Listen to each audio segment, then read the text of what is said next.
while you're eating out, she's scavenging for food.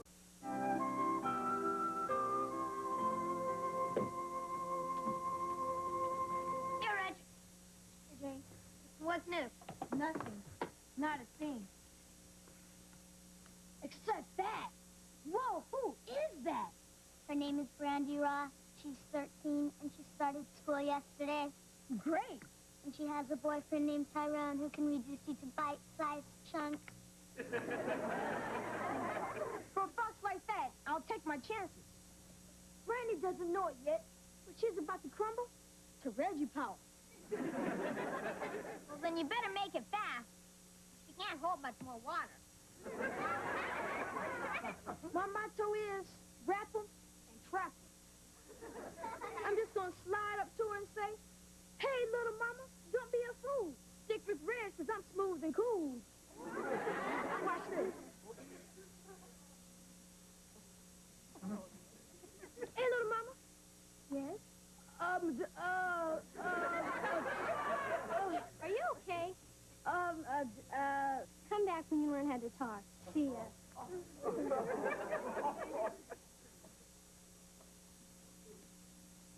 Smooth and cool.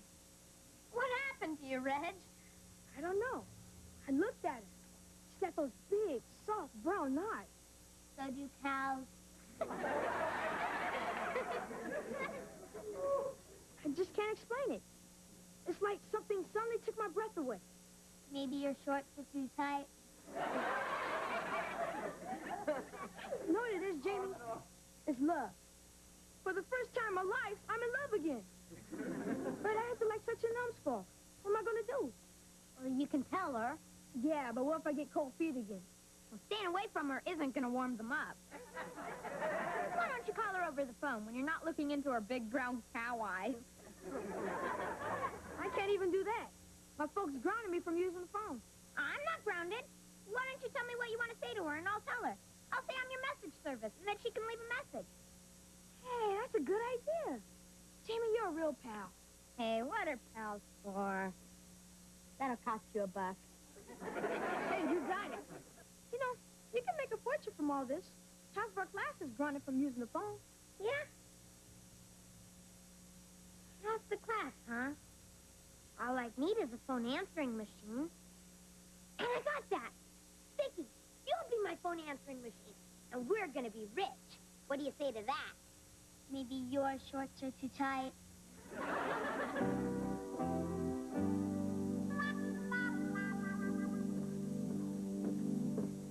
The laundry is put away. Oh, thanks, Vicky.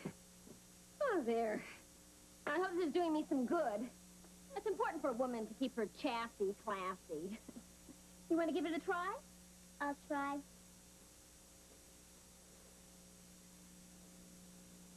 It's not moving. Oh, you have to jump up and down, Vicky. Jump up and down.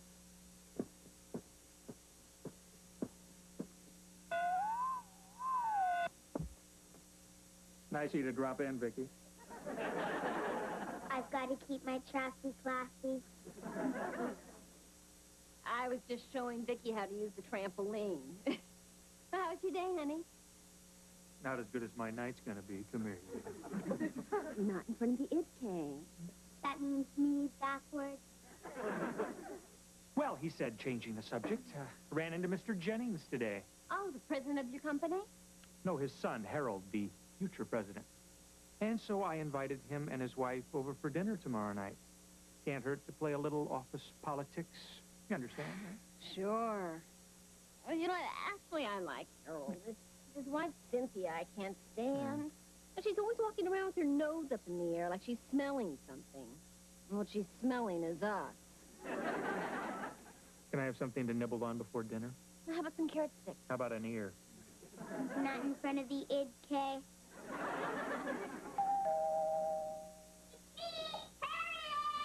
Vicky, could you get that, please? Hi, Vicky. Where's Jamie? He's in his room doing his homework. Oh, well, I won't disturb him. Give him this book for me, please. Cyrano de Bergerac. So romantic. all about a poet with a big nose who's madly in love with a beautiful girl, Roxanne. But the poet is too embarrassed to tell the girl he loves her. Like with Jamie and me. Like Jamie and you. Yeah, he doesn't have a big nose, but he says I'm always sticking mine into other people's business. I'll give him the book. Thanks. I'm hoping if he reads it, he'll get up enough courage to confess his love for me. Just in case, I crossed out the word Roxanne on every page and wrote in Harriet. You should read the book too, Vicky. Okay. I just read it. That's impossible. Anyway, as Cyrano said, Thy name is like a golden bell, hung from my heart. And as Jamie said, get lost, Harriet.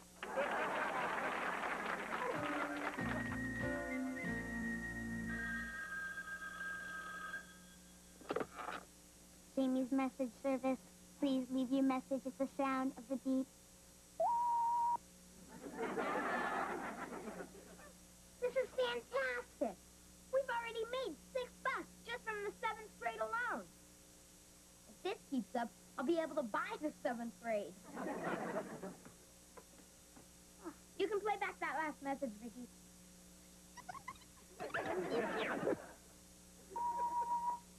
Hey, man, this is Tyrone.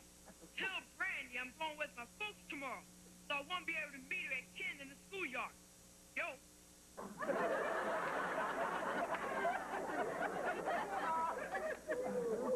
Hey, that gives me an idea, Vicky. What if Brandy goes to the schoolyard to meet Tyrone, but I send Reggie instead? What do you think? I think if Tyrone finds out, you'll be the bite-sized chunk.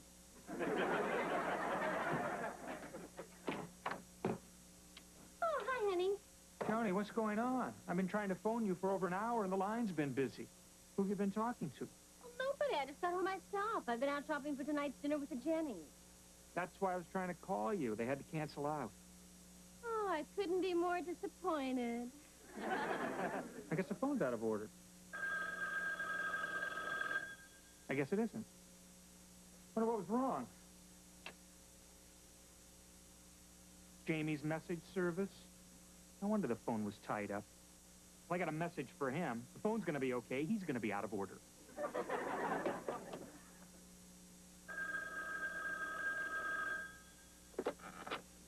Jamie's message service. Please leave your message at the sound of the beep. It's the Lawson's answering machine. Well, leave a message, Harold. Surely you can handle that without my help. Right. Hello, Ted. This is Harold Jennings. It looks like Cynthia and I can make dinner tonight after all. We'll be over at 7. Say goodbye, Harold. Goodbye, Harold. I mean, Ted, we're looking forward to it. We didn't have to say we were looking forward to it, Harold. We don't want them to start thinking they're our equals. I like Ted and Joan. And so do I, after a fashion. But always remember that you are the boss. You are the man in charge. Say it, Harold. I am the man in charge. Good. Now go finish ironing my blouse. Okay, Vicky, you can play back that last Hey. message.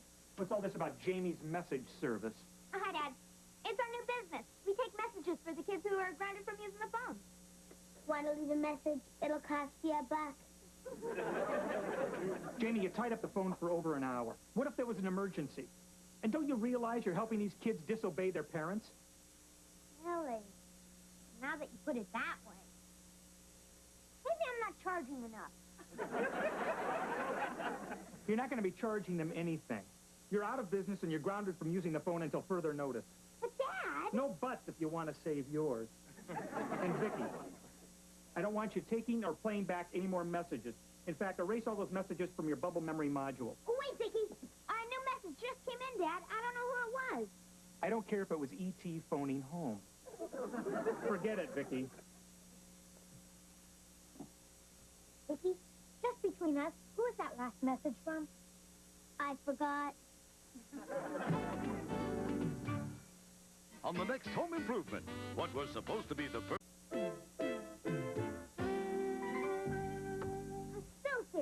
good idea, Vicky. But I guess we're out of the phone business for good. I loved you ever since one night when a voice that I never would have known under my window breathed just so to me.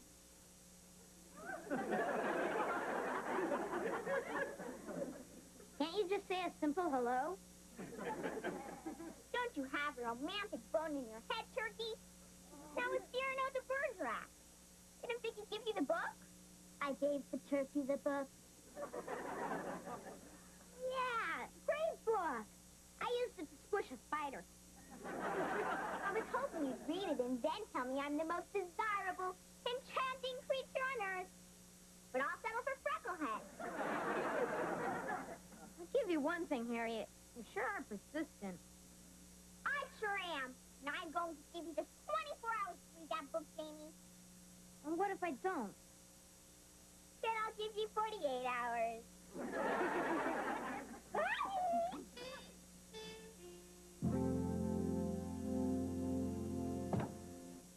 And voila, les spécialités de la maison, pepperoni pizza.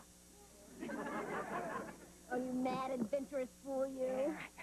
I'm so glad that Jennings canceled dinner tonight. I'm just going to relax and pamper myself. Don't I get any pampering? You got it. Give me your foot. I'll show you how the other half lives. Oh, no. Come on, ma'am. Real men don't polish their toenails. Real men let them grow and use them to spear buffalo. Ted, we're two consenting adults in the privacy of our own home. Hand over that foot. Will you still respect me in the morning? Come on. Get the cotton balls.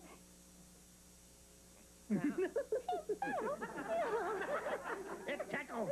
Honey, I want to ask you something. Do you think that I'd look good as a redhead? Why not? You look good as a brunette and a blonde. Ow! I'm serious. Wait, let me tell you something, okay? Now. Oh. So what you think? I can take it back if you don't like it. Well, gee, honey, I don't know. I mean, I'm so used to you the way you are. I mean, what if I suddenly came home as a redhead?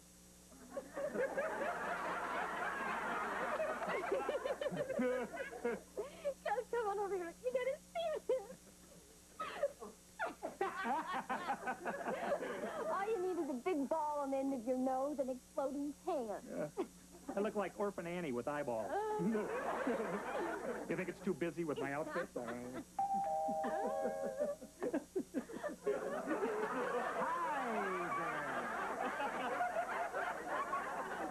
and Mrs. Jennings, We weren't expecting you. Who were you expecting? Daddy Warbucks? Oh. oh, yeah, I'm sorry, Deborah. Please, come in. Didn't you get my message? I left it on your answering machine. Answering machine? Vicky. What is that odor? Do you use a garlic deodorant? It's pizza. Pizza! Oh, I love pizza! What kind is it? Oh, it's pepperoni. Go ahead and have some. Oh, I can't. Cynthia won't let me eat any food that ends with oni. Harold, you know I hate to see cheese dangling from the end of your nose. Obviously, there's been a mix-up about this evening. Yeah, listen, why don't we, we'll go change and we'll take you out to dinner, okay? Ted and I, we were just relaxing and having some fun. Yeah, you know. Well, I'm sure that you two do the same. Never. Just once, though, I like to kick off my shoes like you, Ted, and put my feet up and bite into a great big pizza. Harold, control yourself. Where do you get these stinky ideas? For once, Cynthia, I don't want to control myself. I want some pizza. Harold, if you touch that box, I'm leaving.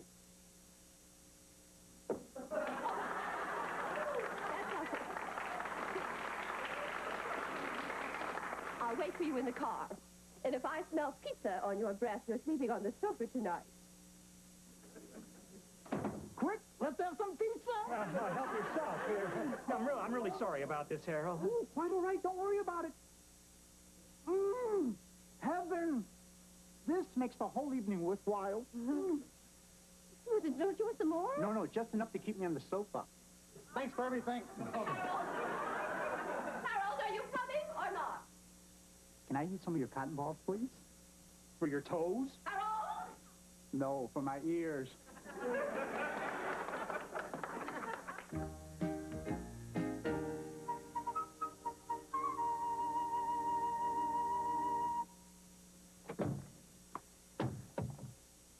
Hi.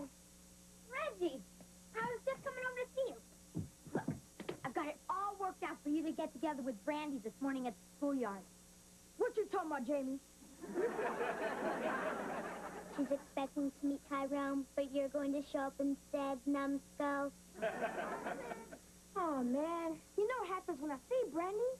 She makes me crazy. I can't talk. My cheeks stick to my teeth.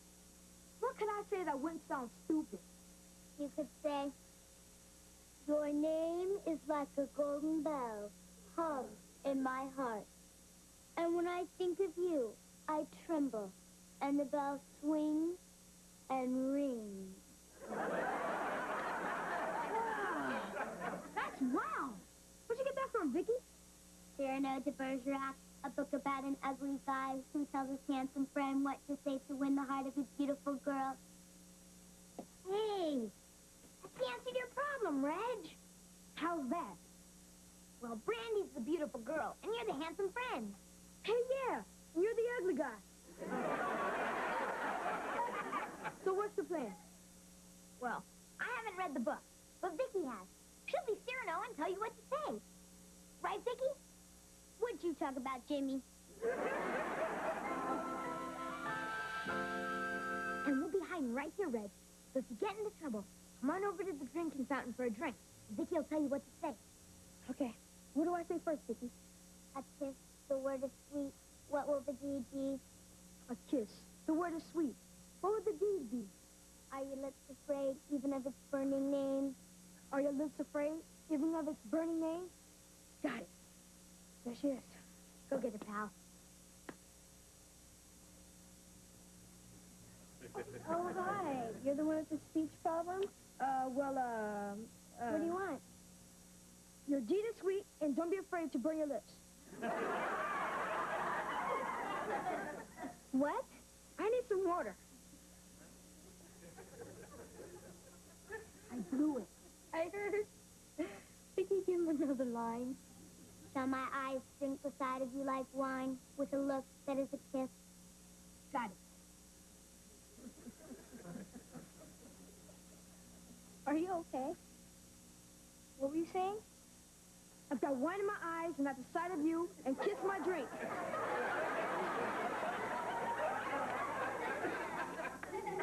I need some more water.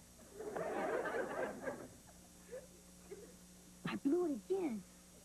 Give him another line. Do you begin to understand me a little? Can you feel my soul there in the darkness breathe on you? Hope I got it.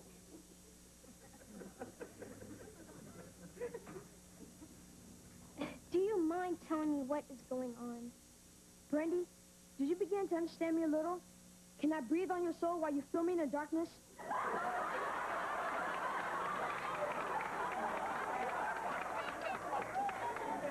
What are you saying? I have no idea. Excuse me. Look, I demand to know what is going on. What is the matter with you? What he's trying to say is that he's in love with you. But he can't look into your cow eyes without making him crazy. Really? Well, why didn't you ever tell me this, Reggie? Because his cheeks stick to his teeth. Well, nobody's ever talked to me like that before, Reggie. Tell me more in your weird little way. A what? Why not? I guess Tyrone isn't showing up. Hey, when you got it. How you got it. Well, it looks like everything turned out okay. Thanks to Cyrano and you, Vicky. Hey, when you got it, how you got it?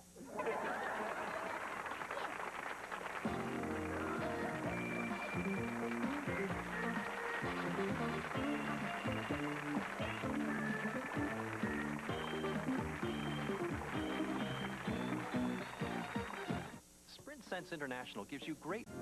She's a small wonder, pretty and bright with soft curls. She's a small wonder, a girl unlike other girls. She's a miracle, and I grant you, she'll enchant you at first sight.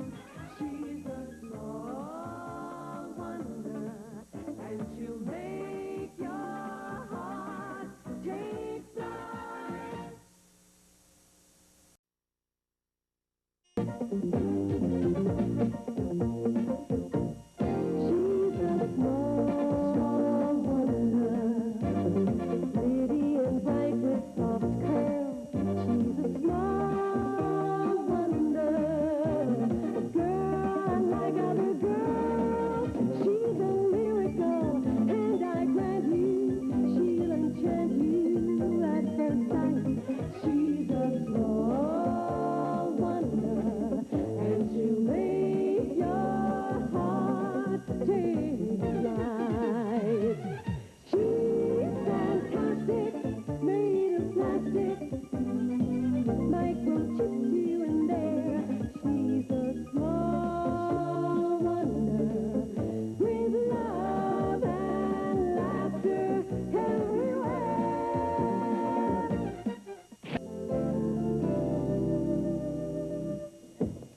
Morning. Joan, what are you doing? What does it look like? Painting the battleship. Well, Joni, don't you remember? Last night I said I was going to make breakfast today. I was going to make my liver and cabbage omelet. That's why Mom had me wake her up early. Okay, go ahead and make jokes, but back in college I was famous for my liver and cabbage omelet. I mean, I was the fraternity cook, you know. Your cooking is the reason they started swallowing goldfish. Okay, you guys are the losers. Oh, speaking of college, Joni, you'll never guess who I ran into yesterday who just happened to be passing through town. Benny Gross. Benny Gross. Oh, no, not that awful fraternity brother of yours. Yep. The same Benny Gross that wrote that sleazy gossip column in the college newspaper. Oh, just thinking about him makes me want to bathe. He gave me one of his big bear hugs, and I wanted to walk through a car wash.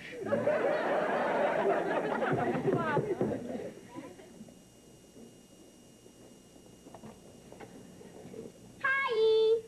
Hi! Vicky, I need to talk to you. OPGS. What's OPGS? Outside, please. Girl stuff. Go ahead, Vicky, but come back PDQ. A-okay. Vicky, what do you know about the Princess Girls Club at school? Jamie says they're rich, stuck up, and spoiled. My kind of girls. I overheard them say they were going to ask you to join, because you're the smartest girl in school and the best cheerleader. But I'm not rich, stuck up, and spoiled. No problem. You can be taught how to act like that by an expert. Me! Now, remember what I taught you, Vicky. When dealing with the princesses, the snootier you are, the better. The snootier, the better. Look, here they come. Snooty it up. Hello, I'm Buffy, and this is Binky. Hello, I'm Snooty. Hi, I'm Harriet. Hi, Harriet. Come, dear. Now, Vicky, we desire to speak with you for a minute, love. The name's Victoria, not Vicky. And you have 30 seconds, love. Oh, Vicky, I like your attitude. It's très chic. It's more than I can say for that dress. Oh, nice. Put down. I wish I'd said that. You will. Now, Victoria, we're toying with the idea of asking you to become a princess. It's a great honor, you know. Of course it is. For you. I'll think about it, love. Well, you don't seem to understand. We have to think about you, darling. Yes, we have to check out your background, your family, and your closet. Yes, for skeletons, you know. Our skeletons don't live in closets. We bought them a condo. Hey, yo, Jamie, your sister's talking to the princesses. Boy, they foxes. Yeah. They're probably using her to get to me. Yeah, right. That's like using Cher to get to P.B. Herman. James, I don't even know you're alive. Oh, yeah? We'll watch. As the Big J shows you how to bait the hook and reel one in.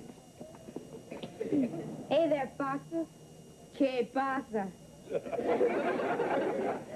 Who are you? Or more to the point, what are you? I'm Jamie, Vicky's older, sophisticated, worldly, available brother. Victoria. We'll consider you anyway.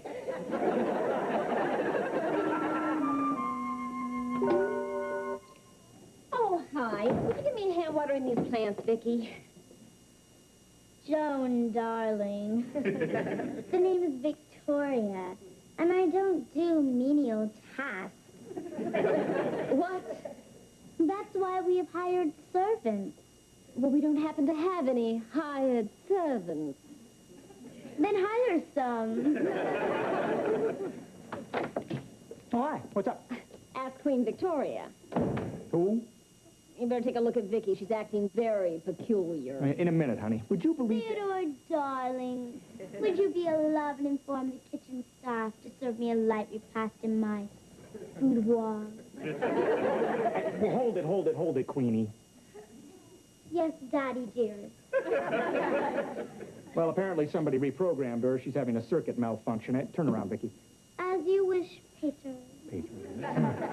Well, as I started to say, honey, would you believe that sleazeball Benny Gross phoned me at work today? How he tracked me down, I will never know. Well, you didn't ask him over. Are you kidding? I just gave him the old, let's get together sometime, and then I hung up, right? Oh, good. That'll save us from having the house fumigated. Hey, anybody home? Benny, what are you doing here? Well, you said let's get together sometime, and I got to go out of town tomorrow, so here I am, pal. How unfortunate. That you have to go out of town. Joni, baby, cutie. Come here and give old Benny a major league hug. Still skinny as a rail. Nothing a man can sink his teeth into. And you still look like a hairy beach ball. Hey, who's this little spark plug? Well, this is our daughter, Vicky. Well, it's nice to meet you, cutie. Of course it is, sleazeball. Now, if you'll excuse me, I desire a bubble bath. Hey, what's that thing on her back? Well, that's, you see, she likes to watch those robots from outer space cartoons, you know, and she likes to pretend that she's a robot, and so I built her that backpack, yeah. Well, it sure looked real. Well, of course it looked real. I mean, after all, Ted is a robotics engineer. Really? You know, I never had you figured for an egghead. Finally, came out of your shell? Oh, hey, but speaking of eggs, any chance of getting one of your great liver and cabbage omelets? Manny, we really weren't expecting guests for dinner. Well, great, then it'll be just us. Come on, let's sit down and catch up on old times, huh? So, what have you guys been up to? Nothing. Yeah, that figures. What have you been up to? Well, I happen to be in more supermarkets than Captain Crunch. It's because of me that people don't get bored in checkout lines. What do you do, yodel and drop your pants? I don't know how to yodel.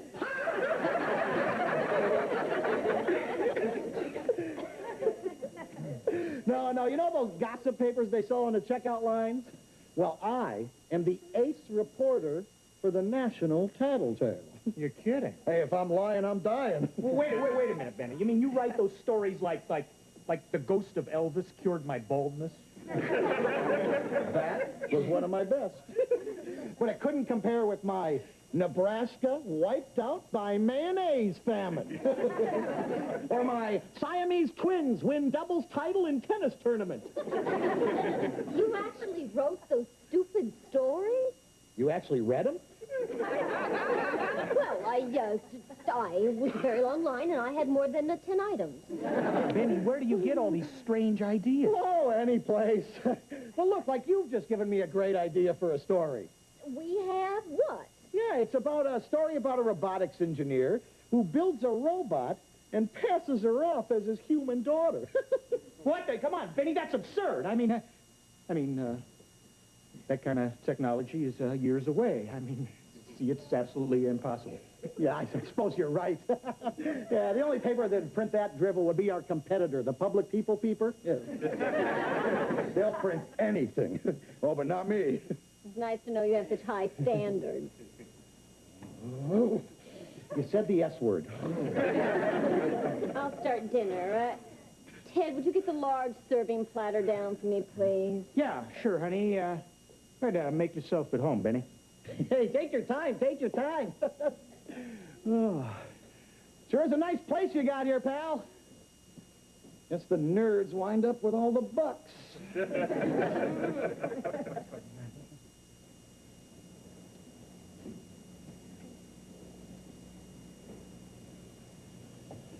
Cute kid.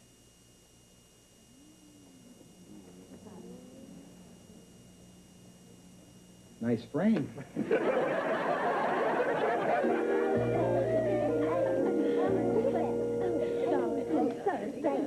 What's going on? Jamie, did your sister come with an extension cord? What do you mean? How often do you have to change her batteries? What are you guys talking about? Oh, well, see for yourself. Oh, no. Hey, man, what's up?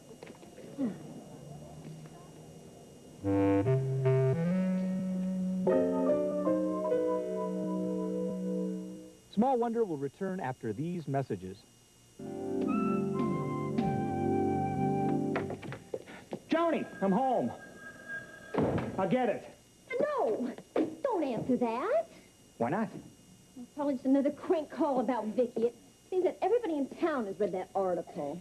Yeah, I know. It's the same at the office. Everybody's kidding me about my daughter, the robot. You just kill Benny Gross for writing this. Yeah, I got another headline for him. Irate father dismembers chubby reporter.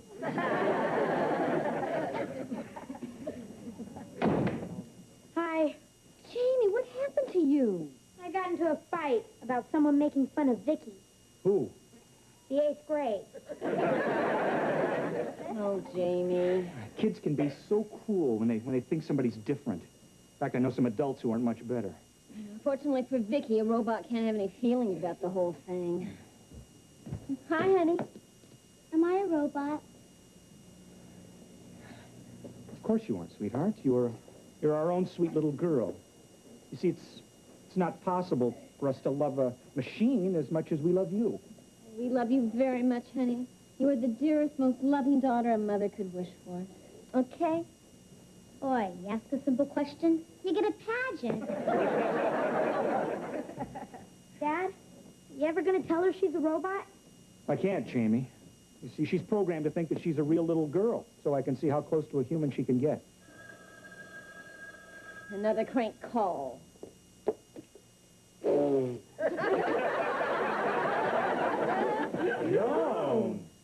Couldn't have said it better myself. Ted, somehow you've got to put a stop to this. Yeah, and fast. I mean, what if somebody believes that article and decides to investigate Vicky? What can you do? Well, the only way out is to prove that Vicky isn't a robot. I think there's a tiny flaw in your logic. She is a robot. Right. And if people read one paper and believe that, maybe they'll read another paper and believe that she's human. What paper's that? Benny's rival paper. You know, the one that he said would print anything. Oh, right, the Public People Peeper. Yes, information. Can I have the number for the Public People Peeper paper, please? No, I'm afraid I can't repeat that.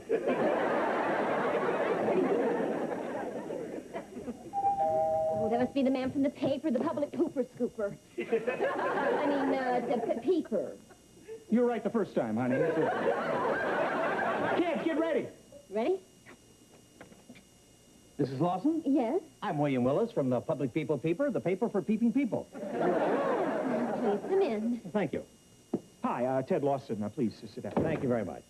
I'm sorry I couldn't get here sooner, but I had to meet a deadline for next week's edition. Big story. Merv Griffin eaten by a giant clam. I can't wait to read it. So you say you have a story for me. Besides, I wanted to meet this daughter of yours, the so-called robot. Why, Mr. Willis, you sound as if you don't believe the story written in the National Tattletale. Oh, nobody believes anything that phony rag prints. Well, what's the story you've got anyhow? And why didn't you give it to them? Well, the Tattletale pulled a fast one on us. Yeah, they promised to pay us $1,000 for the story about our robot daughter. And then when they printed it, they refused to pay. But we got the last laugh, and we're no fools. We didn't tell them the whole story. Oh? Well, what is the whole story? Mr. Willis, we don't intend to get burned again. So, if I give you a story that's 4 times as good as the one the Tattletale printed, what's it worth to you? Oh, you are distrustful and conniving. Yeah. My kind of people. Look, I'll tell you what I'll do. If your story is really as good as 4 times as you say it is, I will give you a check for 4 times the amount that they'll pay you. 4,000. 3. All right, it's a deal. Well, what's the story already? Well, we told the Tattletale about our robot daughter, but we didn't tell them about our other special children. Oh? What's so special about them? They're robots, too. A whole family of robots? Come on, give me a break. All right, Mr. Willis. Would you like to meet them? More than the Tooth Fairy. Okay, you already met our robot daughter, Vicky. Vicky, come out here, please. Say hello, Vicky. Hello, human. I'd like you to meet our other robot daughter. Say hello, Harriet. Hello, human. And our other robot daughter.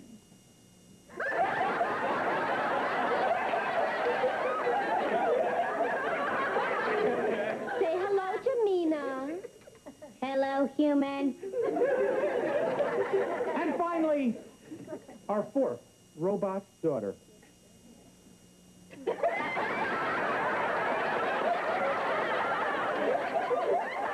Say hello, Regina. What's happening, human?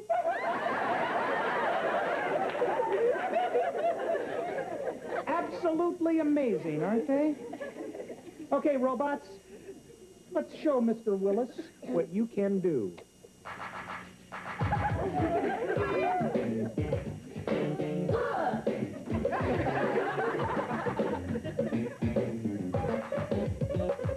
My name is Vicky, you read about me, and I'm a robot, as you can see. I'm not Sam Bolts with a small generator, all thanks to Dad, who is our creator. I'm the robot that's full of spunk. I'm made of wires and screws and junk. I'm built to dance and drive and move. I'm state of the art, so watch me groove.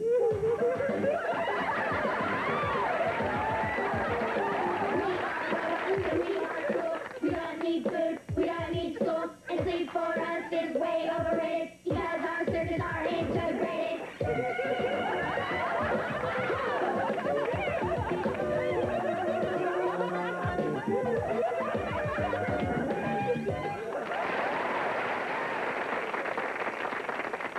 Oh, aren't they fantastic, Mr. Willis?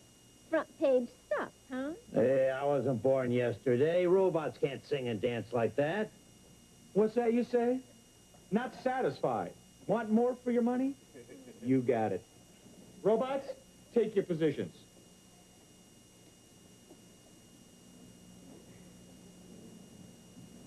Pinkies up. Robots, do your thing.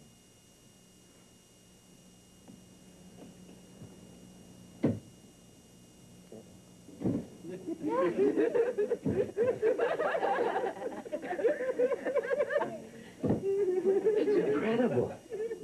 Well, admit it, Mr. Willis. No human kids could do that. You're right. Rawson, you've just knocked Merv and his giant clam off the front page. The headline's now going to read, Engineer builds 4 robot children. Well, that's terrific. Okay, robots, drop the sofa. Drop the sofa. Hey, what's going on here? Hey, what? You've got a hydraulic lift under here. What are you two trying to pull? Nothing, Mr. Hey, Willis. robots, my foot. These are real-life kids. What you talking about, Willis? So are you calling a real kid? Hey, how's this for a headline, Lawson? Tattletale lies. Robot daughter is a real little girl. Oh, I can't wait to stick it to that phony rag. Oh, I love you, you wonderful frauds.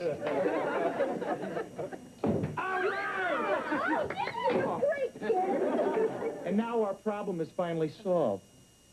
You know something, Jamie? What's that? You look kind of cute in that dress. You're like a fowlette. Boy, you touch me and I hit you with my purse.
Drop slime bombs on Earth. Watch what happens. Thanks, I needed that. I can't help it, Jamie. Science fiction movies really scare me. Well, this part's even more scary. Watch what happens now.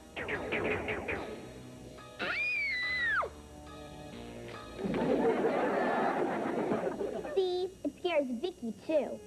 You know, my dad says stuff like this could really happen. Your dad says a lot of dumb stuff. Who told you that? My dad. My dad's a real nut about flying saucers. He says aliens can land any day, and he's an expert on the subject. I know what makes him a nut, but what makes him an expert? Well, I better be going. Jamie, you should be more open-minded about strange aliens visiting. I am open-minded, Harriet, and thanks for visiting. Bye. Bye.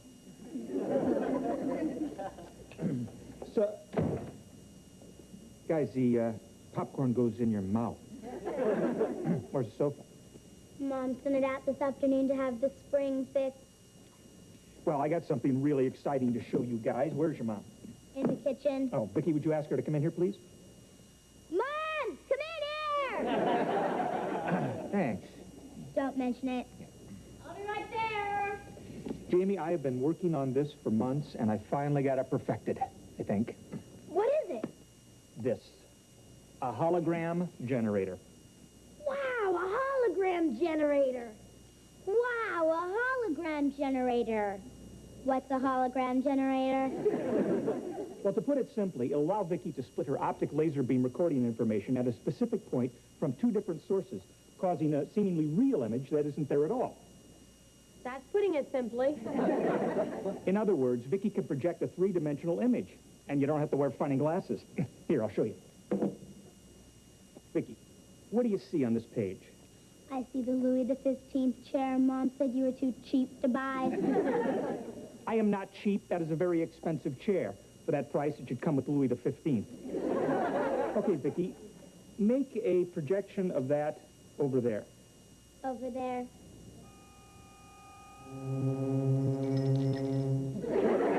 It's incredible! Hi, honey. Oh, the Louis XV chair I wanted. Wonderful, extravagant man. Oh, no, it's... Oh, you shouldn't have. He didn't.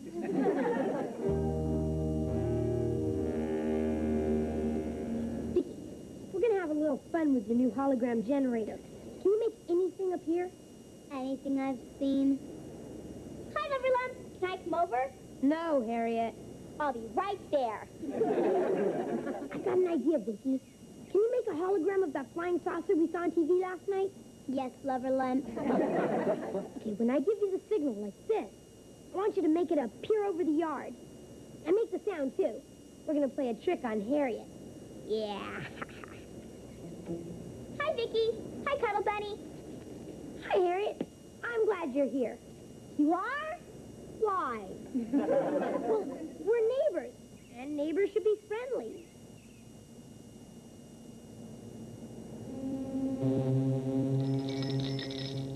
You know, play together and stuff. What do you think about that? Well,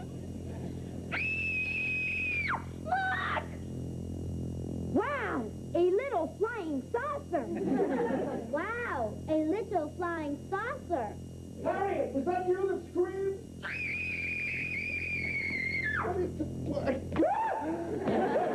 They're here! They're here! I knew one day they'd come. Well, you should have been here a minute ago, Mr. Brindle. A little green man beamed down from the little saucer and ran into the bushes. I'll get my camera. Keep him busy. Okay, Vicky, you can turn it off.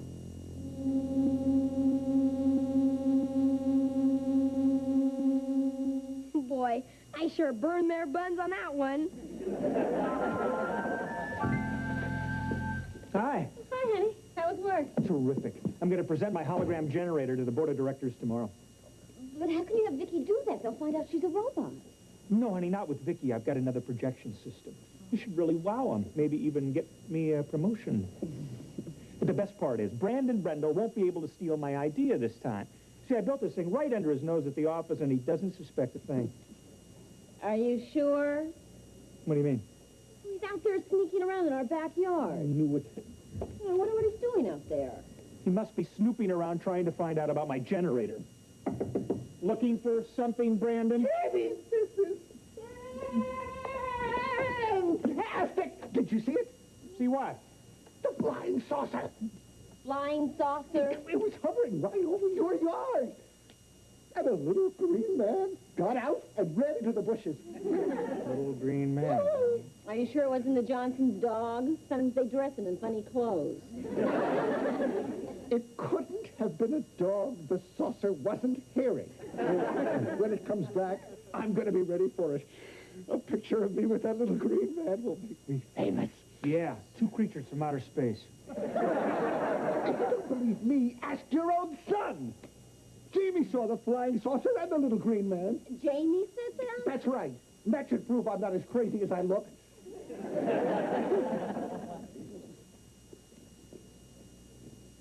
Well, what do you think, Ted? I think I smell a little teenage rat at the bottom of this.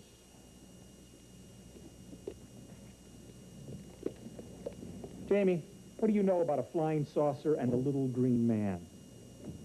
Nothing, Dad. Mm-hmm. How about you, Vicky? If you mean the little flying saucer with the flashing lights and the little windows, I didn't see it.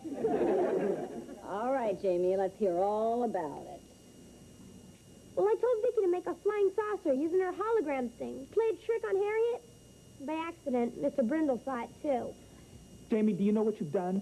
Now Brandon thinks there's a little green man running around here, and he's going to keep on snooping. And he just might stumble on your dad's new project.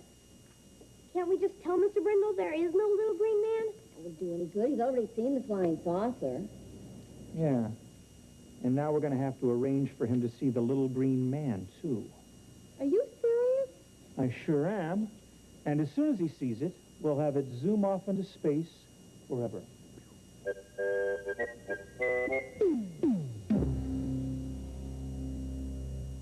Small wonder will return after these messages. Boy, when I phoned Brandon and told him the little green man and the flying saucer were back, his scream almost broke my eardrum. Do you really think he's going to buy this? Well, you sure bought it when Vicky did her hologram trick and made the flying saucer appear the first time. Yeah, and if he thinks the little green man's gone forever, then maybe he'll stop snooping around here. And he won't accidentally discover my project. Okay, Vicky, make the flying saucer appear up there. Up there. Oh, Ted, that's really fantastic. Yeah. Okay, Vicky, now the little green man over there. Teddy! Teddy, where are they? They're beautiful. Wow. It's him! Jamie, protect me!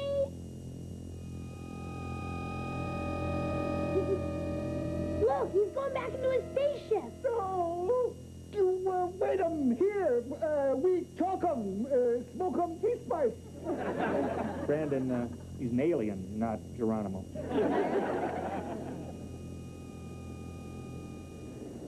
It's gone. Oh, no! I forgot my camera. Now I'll never be able to prove that I actually saw a flying saucer. Well, the important thing is that you know you made contact with an alien being. You're right.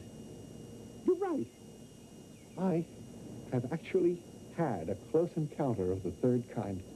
And I'm having a close encounter of the best kind.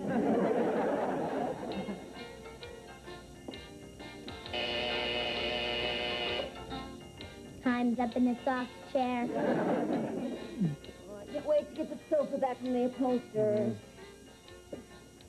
Oh, I get it. Teddy, hi. There's somebody I want you to meet. This is Colonel Carl Kramer, United States Air Force. Air Force? Evening. Nice to meet you. Please, come in. I'd like you to meet, this is my wife, Hi. Joan, this is my daughter, Vicky, and this is my son, Jamie. Troopers? Hello, fly boy. So, what can we do for you, Colonel? Well, Colonel Kramer is here at my invitation to investigate my UFO sighting. Oh, well, that, I don't know what there is to investigate, Colonel. I mean, that UFO is gone. Probably halfway to the Milky Way by now. With the little green man. Well, while the supposed little green man was here, did anyone talk to him? Mr. Brindle did. Oh? What did you say? He said, no, you wait 'em, we talk 'em, we smoke 'em peace pipe.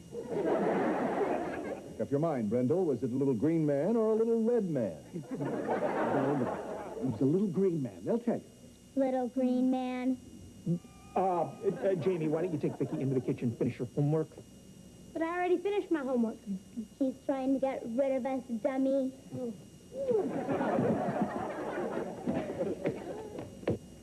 Yeah.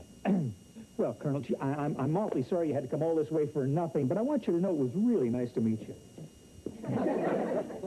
Lawson, your Sir. company does top secret work for the government. I have no choice but to investigate.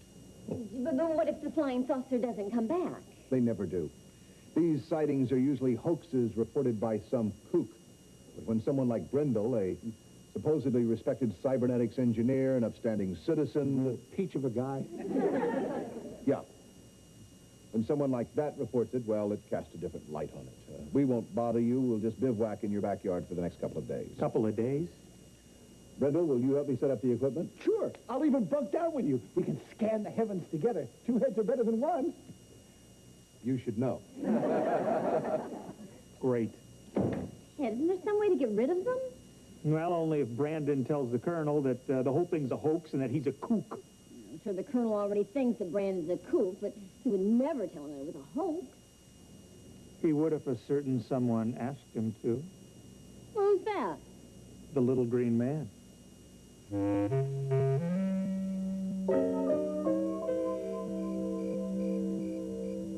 You know, Colonel, I finally figured out why the Martians keep coming back to our planet. You want to know why? I'm sure you're going to tell me. They come here for fish. Fish? Fish. Boiled fish, fried fish, fish on a stick, you name it. You want to know why they come here for fish? No. Because there's no water on Mars. Did you ever suppose that the reason they come is to take showers?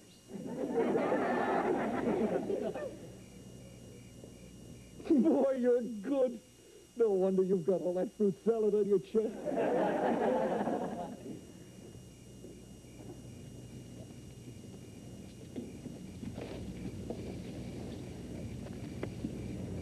Okay, Vicky, you know what to do. You know, Colonel, it is just possible that maybe some... He's back, the little green man! Where? Over there! I don't see any little green man. He was standing right there, across my heart. Did he have his fishing pole with him? Colonel, you have got to believe me. Brindle, stop imagining things. I'm not! I don't have any imagination. Ask anybody. So good. Okay, now for the knockout punch. Jamie, give us a few seconds to get back inside. Right.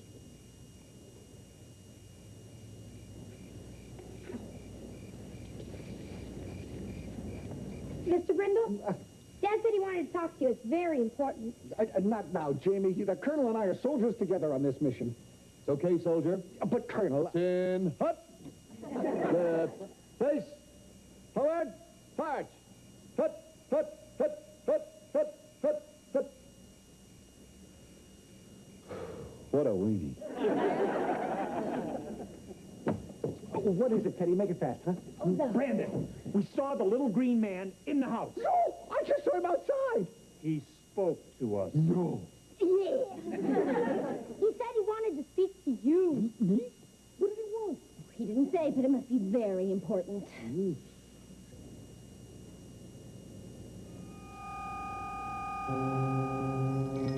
Look, he's back! I knew I wasn't seeing things. Do you realize what this means? Teddy? Teddy? Jody? Speak to me! What's wrong? Fear not, Brandon Brindle. What? Your friends have not been harmed. They are frozen in time, unable to communicate. You're kidding. I'm an alien. I don't kid. Wait a minute. You speak our language? We've been monitoring your television signals for many years. Clever. Yes, and next month we're getting cable. What did you want to say to me that's so important? We're planning to invade your planet. Invade us? That's unthinkable! After we've conquered your people, we will make you king of the earth. That's thinkable.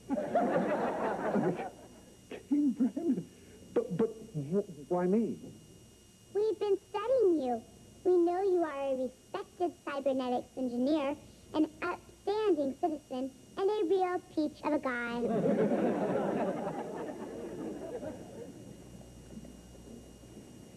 Me, Brandon Brindle, king of the earth. No one must know of our plans. You must keep this a secret from everyone, Your Majesty. I love it. But what about Colonel Kramer? Tell was all a hoax, that you're a real kook, and he'll go away. Brilliant. Now, wait a minute. You were also seen by some of my subjects, these peasants, the Lawsons? Their memories are wiped clean. They will not remember anything that has happened in the past 24 hours. You little green guys think of everything.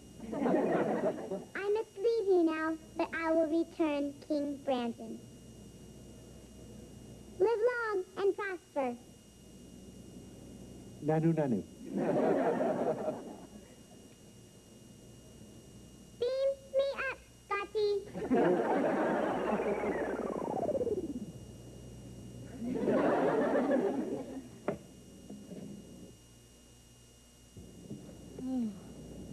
Brandon, what are you doing here? You don't know? No. Listen, tell me, you guys, any of you ever seen a little green man? No, but after a party once, Dad saw a pink elephant. Should I get a cup of coffee? It's awfully cold outside. Who are you? What do you mean, who am I? Colonel Kramer, old buddy. Listen, you know about the flying saucer, little green man, all that stuff? You're gonna laugh when I tell you this. I made it all up. It's a hoax. You mean I'm out there freezing off my brass buttons for a hoax? I'm a kook. Ask them. Oh, he's a kook, all right. Oh, real fruitcake. His lights are on, but there's nobody home. He's a real cuckoo clock. Brindle, you could be arrested for this. The next time you want to see a creature from outer space, I have a suggestion for you. What? Look in the mirror. Brandon, what's all this about flying saucers? No time for explanations now. I have a lot of shopping to do. Where can I get a throne cheap? All right!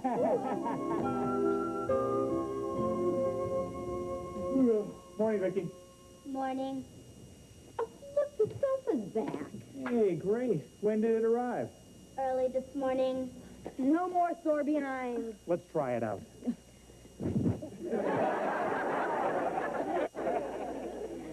I really burned your buttons on that one.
Microchips here and there. She's a small wonder. Brings love and laughter everywhere.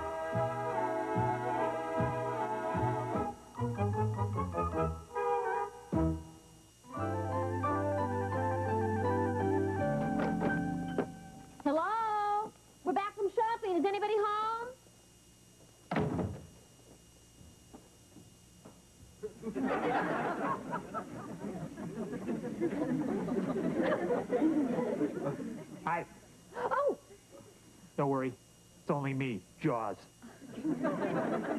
Just when I thought it was safe to go back in the water.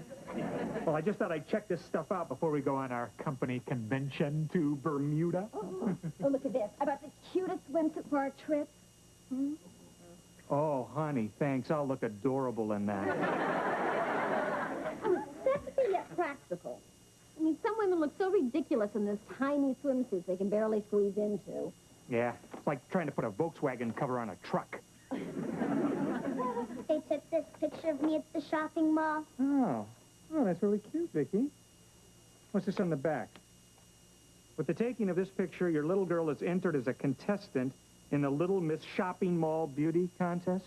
Well, they're picking 3 finalists tomorrow, and the contest is this Sunday. Well, honey, I'm afraid Vicky won't be one of the finalists. I mean, the way those judges look little girls over, I mean, they might just discover she's a robot. But it'd be such good experience for Vicky. Well, I know it was for me when I was in a beauty contest. You were in a beauty contest? Don't look so amazed. Some people thought I was pretty. You're sexy, but practical. Well, I just can't believe that my shy, retiring wife paraded around in a skimpy little bathing suit. I was only 9 years old. I was skimpier than the bathing suit. You could say it was the shortest career in show business. Well, I'm sorry, honey. I just can't let her be a contestant. It's just too risky. I suppose you're right. We better go get dinner on. Come on, Vicky. Let's hurry it up. I'm going to set the table, and you can give me a hand. Oh, no! What's the matter? I asked Vicky to give me a hand, and she did.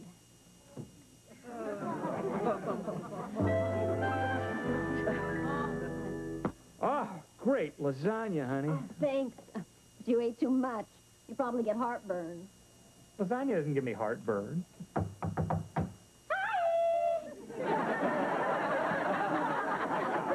That gives me heartburn. Hi, I'm here to see your mom. And I'm here to see Jamie. You're in luck. You're out of luck. Jamie's spending the weekend with his friend, Reggie. But I told him I had the whole weekend planned for him. That's why he's spending the weekend with Reggie. What can I do for you, Bonnie? Oh, I just dropped by to show you this lovely swimsuit I got for our company trip to Bermuda. Isn't that going to be kind of revealing for you? Well, you know what they say about vacation. You're supposed to relax and let it all hang out. You'll be able to do that without relaxing. Mom, that's my swimsuit. Oh, yes. That was silly of me. Here's mine. I brought Jamie this picture of me. Will you give it to him? He can keep it next to his heart. That'll give him heartburn. A professional photographer took that while we were shopping. Our Harriet is entered in the Little Miss Shopping Mall contest.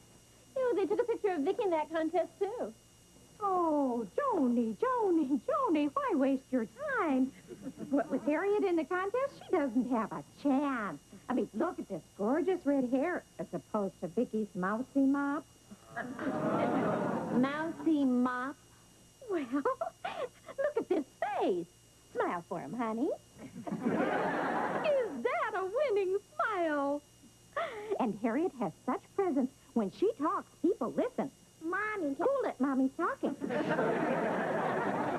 So, if you want Vicky to learn about losing at a very tender age, go ahead and enter her in that contest.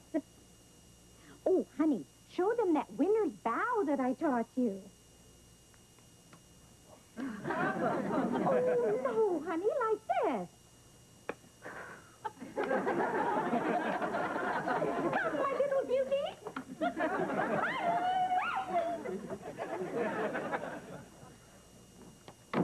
There they go, Beauty and the Beast. Which is which? The woman makes me so angry. I just love it if you could beat Harriet at that contest. Dad said I couldn't be in it. Well, but Daddy doesn't know it won't hurt him. I'll tell him when the time is right. When will the time be right? Right after the contest.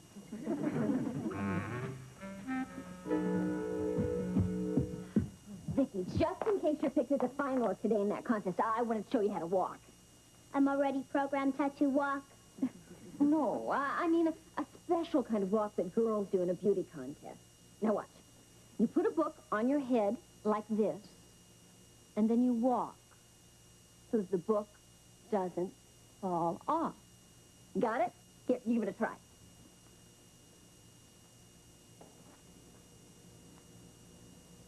That's it. Oh, beautiful, Vicky. Graceful. Now turn without the book falling off.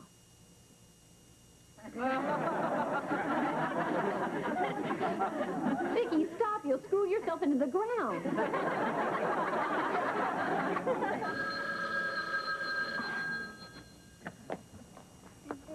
Oh, wait a minute. Where are your manners? Let's sneak a peek first.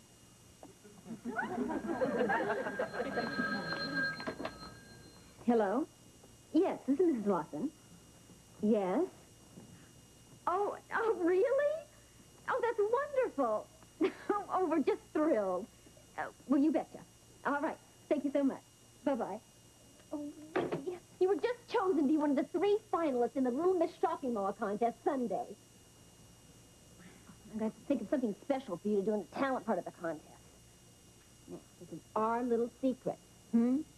Our little secret. Now, we better get to work. Get to work. Oh, that's it, Vicky. Oh, beautiful.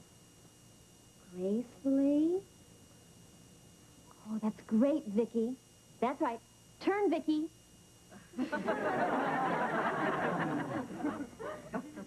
Oh, are we in trouble? You can't even walk without bumping into the furniture. Mom, I'm built for speed, not accuracy. She's not gonna beat you in that contest, kiddo. You go on home and Mommy will take care of it. Oh, boy. Going to do something sneaky? Well, of course. What's a loving mother for? Sit straight back, nice and poised.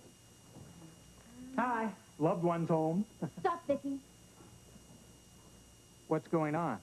What you don't know won't hurt you. Fooling around, honey. Vicky's practicing being a bookcase. A bookcase, huh? Wouldn't have anything to do with that beauty contest, would it? It's our little secret. I thought so. Ted, keep an open mind. Don't say no until you've heard the news. Okay, what's the news? The people from the contest just called, and Vicky has been named one of the 3 finalists. Yeah? Now I'll say no. Go to your cabinet, Vicky. That was the shortest career in show business.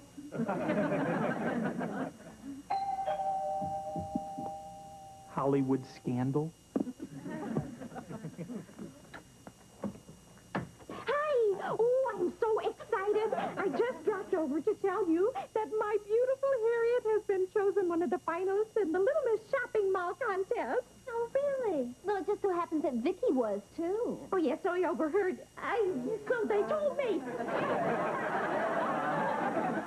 Well, relax, Bonnie. Vicky won't be giving Harriet any competition. Oh, well, that goes without saying. I'm sure that you're very excited about that wonderful company trip to Bermuda. Well, of course we are. And you just hate to kiss it goodbye, which you could do if Vicky's in that contest. Bonnie, that sounds like a threat. Oh, no. Just consider it a friend pointing out what could happen. You know, my husband, Brandon, he's just desperate for Harriet to win that contest, and he is your boss, and he just might do something silly. Like when he married you. No! Oh, well, now that we understand each other, I'm sure you want to call those shopping mall people and tell them that Vicky is not going to be in the contest. No way, Bonnie. Vicky is in that contest. To win. Oh, Ted! Well, I'm sure that you just might want to change your mind. Let me put it to you this way, Bonnie. No.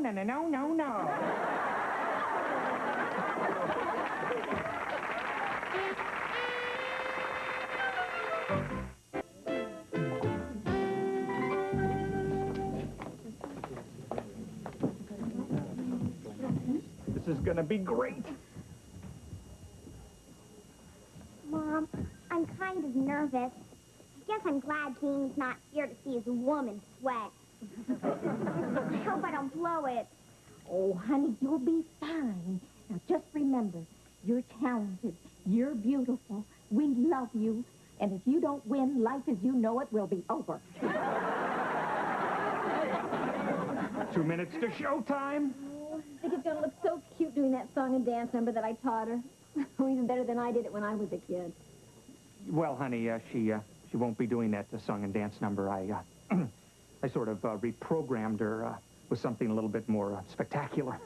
I want her to win. What's she going to do? You'll see. Well, I hope you've prepared your child for the agony of defeat. Well, it just so happens that we think Vicky's going to win. Oh, of course. And if I had wings, I could fly. She'd never get it off the ground. Ah,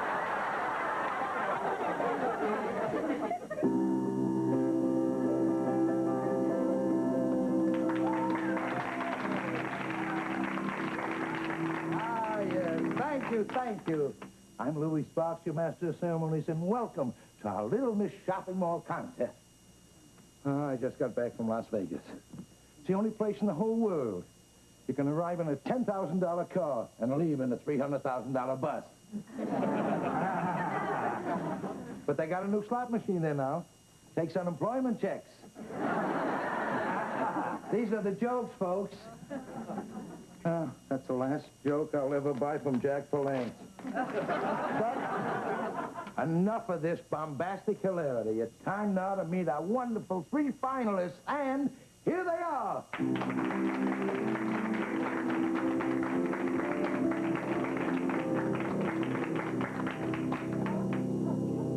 Hello, what's your name? Ellen Sue Beasley. And how old are you? I'm 12. Are you married? No, divorce. And who do we have here? Hi, I'm Vivacious Harriet Brindle. And how old are you? I'm a worldly 9. And tell me, why would you like to become Little Miss Shopping Mall? So I can be a beauty contest winner, like my mother. You mean she was a former Miss America? No. Miss Universe? No. She was Miss Lettuce Head of the San Joaquin Valley. I do the jokes, kid. You should see her. It's no joke. And what is your name, little girl? My name is Vicki Lawson. I'm 11 years old. I'm not married. I'm not divorced. I'm not worldly. And my mother's not a lettuce head. I know enough not to fool around with this kid. Well, thank you, girls. You can go off stage now.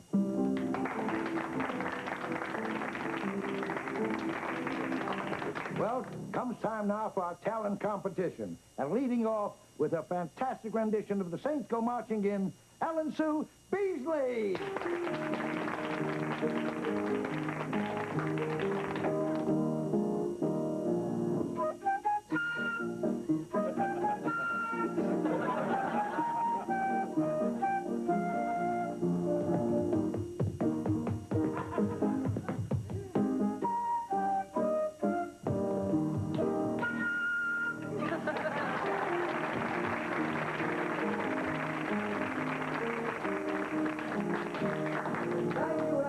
I'm sure we've never heard a rendition of the Saints Go Marching In quite like that.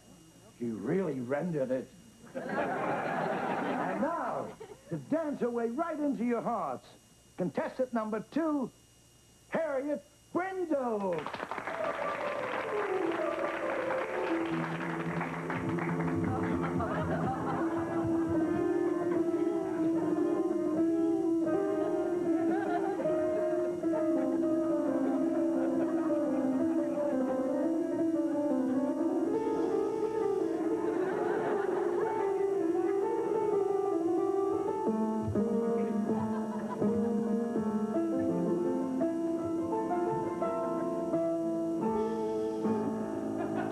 That's why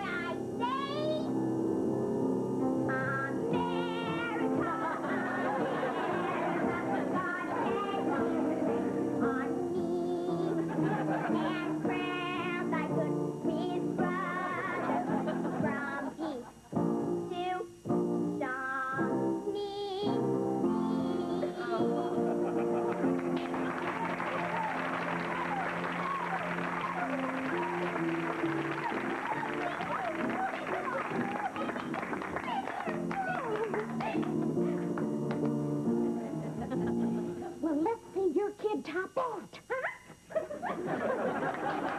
Thank you, Harriet. I must say she's a very patriotic bee. And now for our third and last contestant, the lovely, adorable Miss Vicki Lawson.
Incredible, incredible. She sings like a bird, and she's only 11 years old. Guess she's a minor bird. A minor bird. Well, let's have the other girls on stage here now with the judge's decision. Come on out, girls.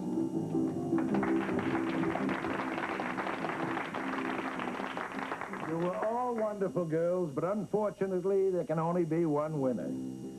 So let's see who the judges choose. The envelope, please. And the winner of this year's Little Miss Shopping Mall contest is Ellen Sue Beasley. Ellen Sue Beasley? We'd like to congratulate Ellen Sue on her victory and also congratulate her parents who happen to be the owners of this beautiful shopping mall and also are the judges.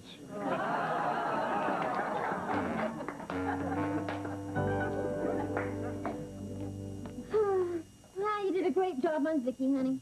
Oh, here's the paper. Thanks. It's only fitting that she didn't win. It's not fair pitting a robot against a little girl. It's not fair pitting a robot against the daughter of a shopping mall owner. Well, at least the Brindles can console themselves in Bermuda. That is great. That is just great. What's so great about the Brindles going to Bermuda? We're not. Neither are they. Hurricane's going to hit the area. All flights in have been canceled. Yeah. Oh, that's wonderful. That Bermuda's going to be missing out on a treat. Bonnie's swimming around in that teeny-weeny bikini. That's when you thought it was safe to go back in the water?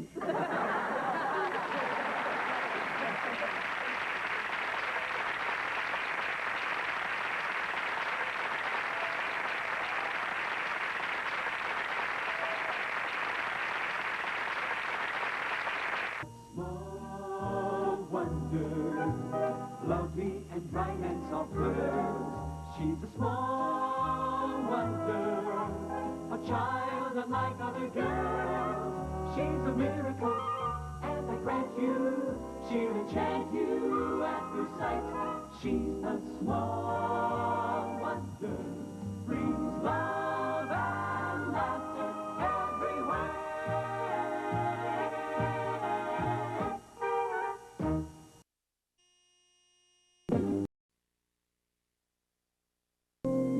Hi, Debbie. Like, hi. How'd you like to go out with me Friday night? Jamie, let me, put it real nice. Back off, piece of brass. Crazy about me. Morning, everyone. I have got great news. Our class has been selected to represent the 8th grade in the school's annual History Week play competition. Like, wow, like, big deal. Well, it sure is. In each grade, a class is going to do a play about an historical event. And then the best play will be presented in front of the entire school in the auditorium. Awesome, like, I'll be the star. Well, Debbie, that's up to whoever volunteers to be the producer. I volunteer. Big job, Jamie. I mean, the producer has to write the play, cast it, get all the costumes, build the set. No problem. I got a great production team to do all that work for me. Who? Reggie. And Vicky. Well, just to be fair, does anyone else want to volunteer to be the producer? Okay, then. Congratulations, Jamie. All right, yeah. Well, Vicky, your big brother's now a producer. Like, wow, like, ooh, like, big deal, piece of bread.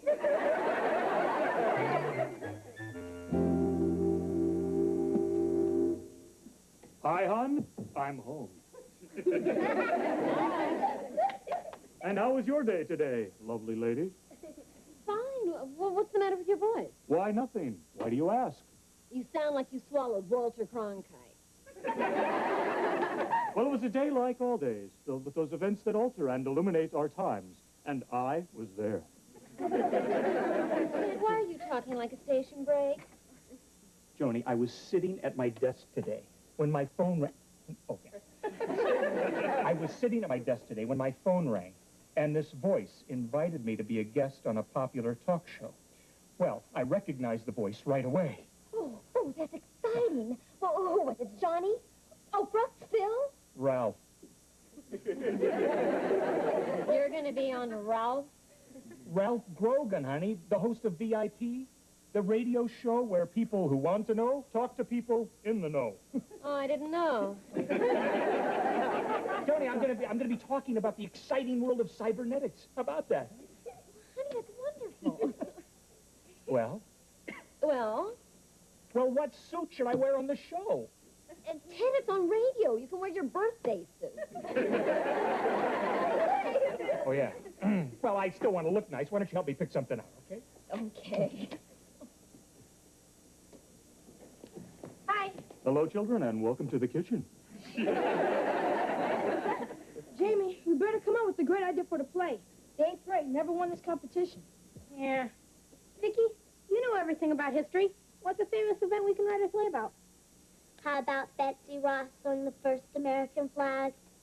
Nah, we need something with pizzazz. Okay, then make it Diana Ross. How about the first Thanksgiving? There's got to be something more exciting than a bunch of guys sitting around in funny hats stuffing a dead turkey. How about stuffing a live turkey?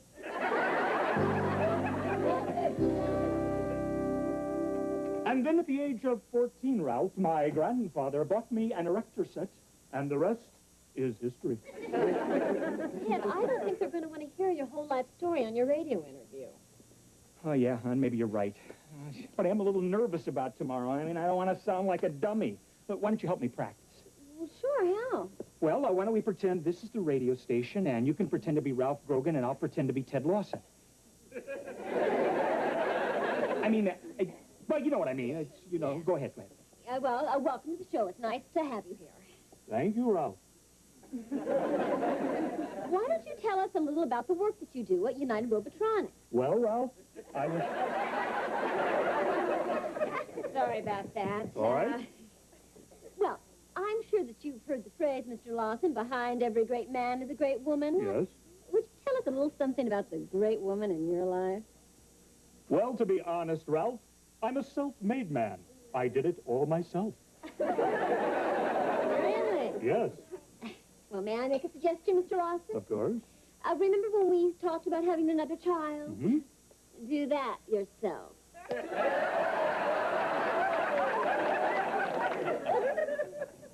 Hi. Hi. What have you guys been doing? Just hanging around. Aren't you working on your play? We've been doing that, too. Well, it better be spectacular, because I heard the 9th grade's doing the Boston Tea Party with real tea. Our idea's got that beat by a mile. Well, you're still going to finish second in the competition, guys, because we 7th graders are going to win with our play. Yeah? What are they going to do? Napoleon's defeat at Waterloo with real water. Not bad, Harriet, but hardly a winner. What makes you think so? He's a producer. He doesn't have to think. Harriet, I can't tell you what it is, but our idea is so super, so colossal, so stupendous. If you know what it was, you'd faint dead away. I'd be happy to. If you revive me with that mouth-to-mouth method. Bye! So, Jamie, what's this colossal, stupendous thing you're talking about? Or are you just describing your mouth? We couldn't let on to Harriet that we didn't have an idea. She'd think we're stupid. She'd be right. Jamie, we better come up with something fast, or the class is going to kill us. Yeah, and it's got to make the Battle of Waterloo look like a picnic. We need more than a battle. We need a whole war. That's it. When's a World War II? World War II? It was in all the papers.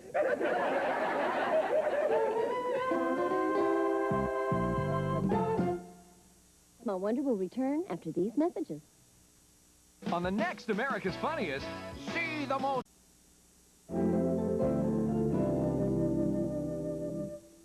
Excuse me, we're looking for Ralph Grogan. Well, you found him. That's me. Hi, Ralph. I'm Ted Lawson, your guest star today. And this is my wife and family. Hello, Ralph. We go on the air in a few minutes. I have to get some commercial copy, so why don't you make yourselves comfortable? Thanks. If you'd like, I can turn on the show they're doing in there. It's that soap opera, All My Husbands. Oh, yeah, I've heard of that. Thanks. Oh, Phyllis, I love you.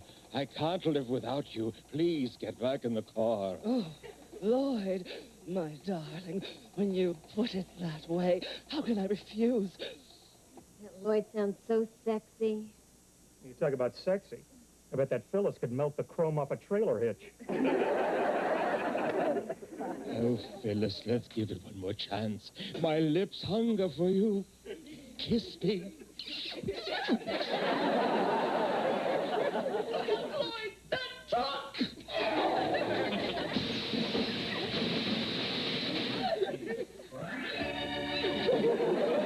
We'll be right back after these words from our sponsor.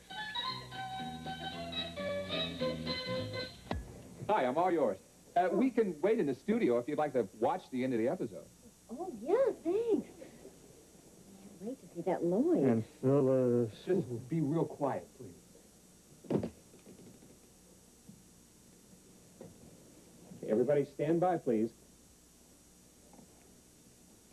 And now we return you to All My Husbands. Lloyd and Phyllis were just pulling away from the curb in his car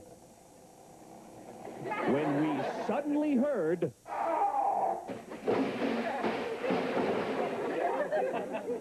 Okay, stand back, folks. Here comes the ambulance. Make room, everybody. We're the paramedics. This isn't going to be pretty.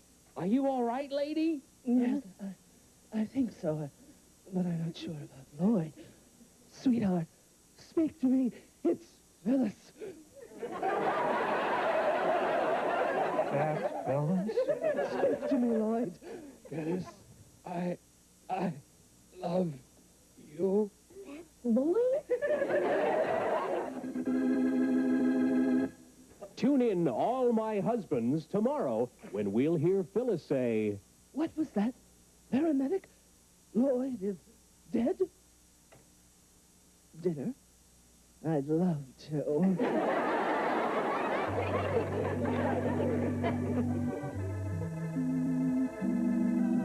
All right, we're clear, everybody. Thank you. Well, how'd you like it, folks? Oh, well, personally, I'm a little disillusioned. kind of like finding out that Arnold Schwarzenegger is really Pee Wee Herman. Yeah, well, that's the beauty of radio. Leaves everything to the imagination. Okay, Mr. Lawson, over here, please. Okay. Stand back, everyone. This isn't going to be pretty. So, what do I have to do, Ralph? No need to be nervous, Ted. Just take a moment to relax. Okay.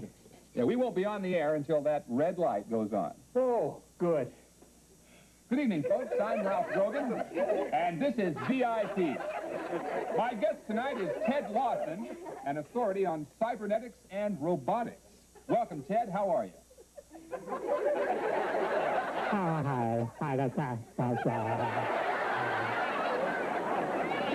Well, Ted, I've heard that by the year 2000, there will be robots in practically every home. Is that true?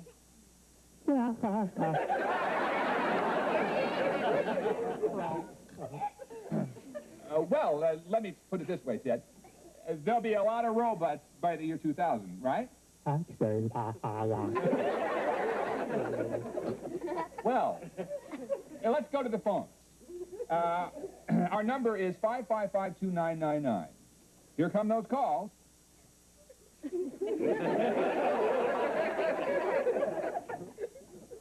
Now, I'm sure you folks out there have lots of questions for our guests, so let's have those calls.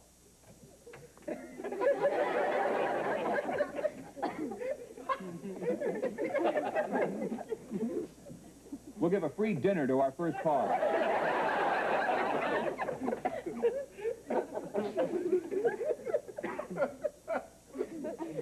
Oh, it's been nice talking to you, Ted. We'll be back in a moment with writer Craig Anderson, author of the best-selling book, How to Overcome Your Fear of Public Speaking. Great interview, Ted. An interesting and provocative question, And I'd like to say that by the year 2000, there will be a robot in every home. Swell.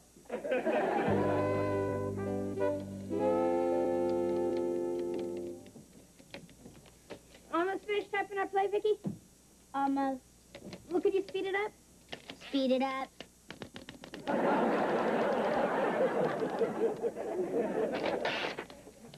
It's finished. Wow. That's the first time I ever saw a typewriter burn rubber. Doing World War II is a terrific idea you had, Jamie. Hey, when you got it, you got it. I'll get it.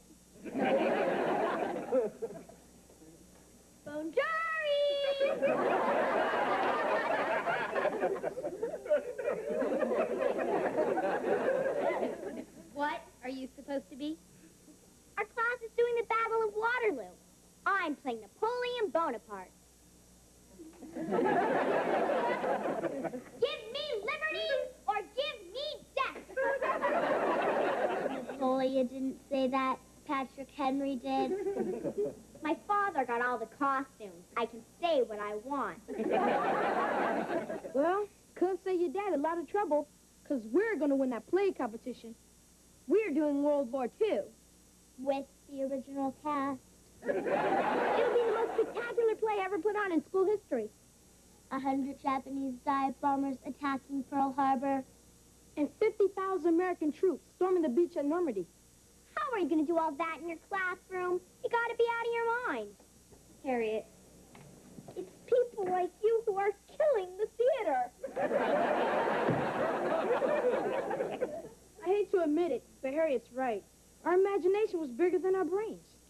Imagination, the man said, that's the beauty of radio. It leaves everything to the imagination. That's it. Radio. That's how we can do World War II in class with 1,000 Japanese dive bombers if we want. Vicky, you're a genius. Hey, when you got it, you got it.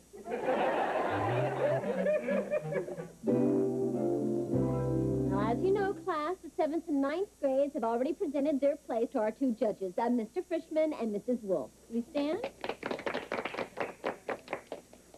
During the 1930s and 40s, most Americans learned about the war over the radio.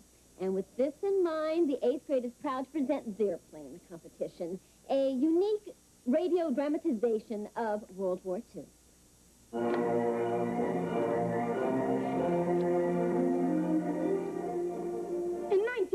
1939, World War II began, when the dreaded German army marched into Poland.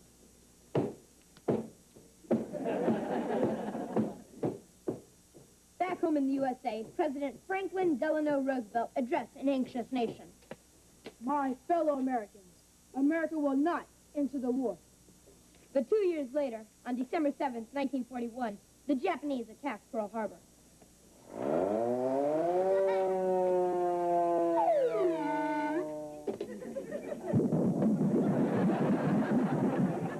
And back in Washington, D.C., President Roosevelt once again addressed an anxious nation. My fellow Americans, I changed my mind. We will enter the war. And to the sound of drums, American soldiers marched off to war. As American forces fought their way across the Pacific, the Japanese tried to undermine morale with the propaganda broadcasts of Tokyo Rose. Right, hurrah, American GI! Right, give it up. Get lost. So sorry. Go home, open Toyota dealership. Back in Europe, the battle raged on. We take you now to the European front, where the Allies are engaged in hand-to-hand combat with the enemy. Ooh, ow, ooh, ow. A guy could get killed out here.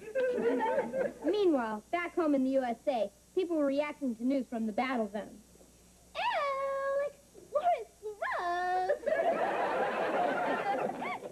And now the war was nearing an end. In North Africa, German troops were defeated by divisions of American tanks.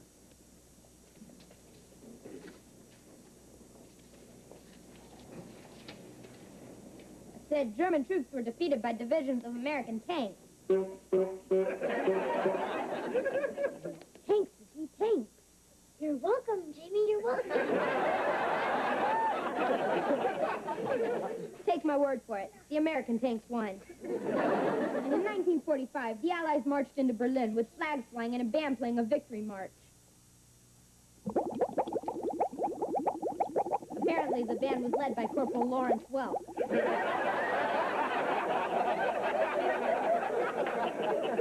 And so the GIs came back to the States by sea. And by air.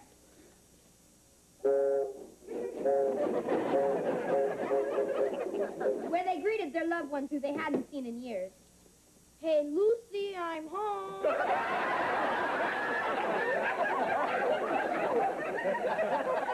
And the girls they had left behind greeted them with hugs and kisses. Ooh, ah. Like, now the world is safe for democracy, honey. You can, like, buy me a truck house in the suburbs, and we can, like, start a family.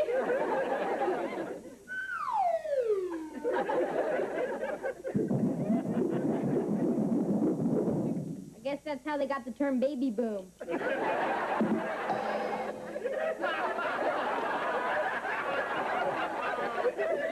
the way it was.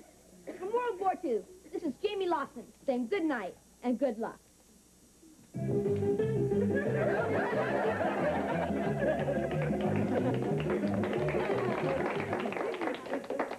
Thank you, kids. That was a very interesting interpretation of World War II. But we won it anyway. Judges? Mrs. Lawson, that was a very clever idea. Both entertaining and imaginative. It's our opinion that the winner of this year's play competition is your 8th grade. Well, Debbie, now that I've made you a star, how'd you like to go out with me tonight? Like, I'd rather shop at Kmart.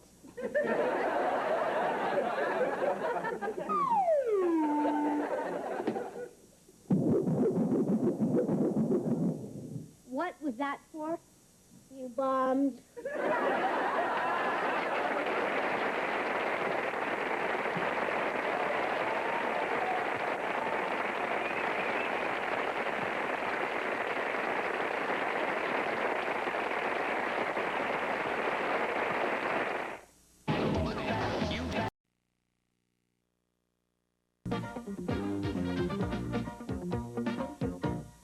She's a small, small wonder.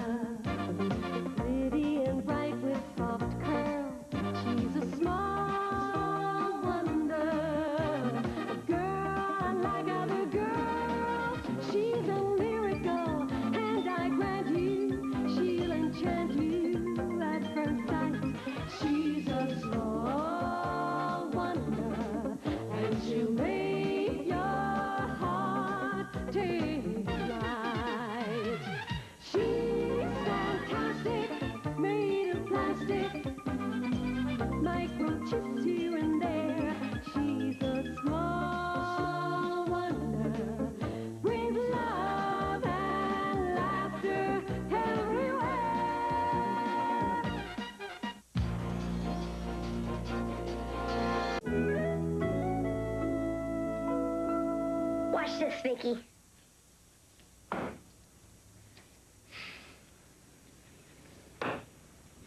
Bullseye! How about that, Vicky? Big deal. Oh, yeah? Let's see you do a wise guy. I only need one.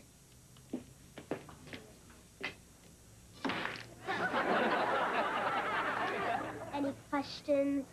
Yeah. How would you like to be rewired as a blender? Hi!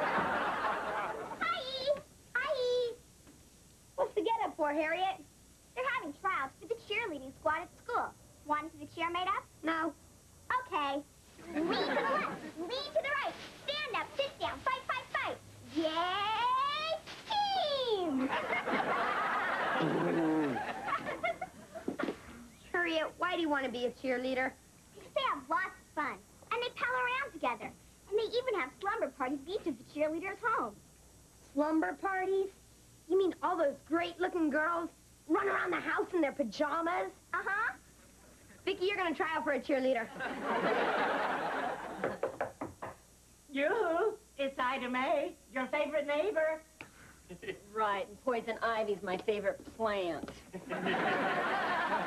Hi. Hi, it's so Wonderful to see me, I know.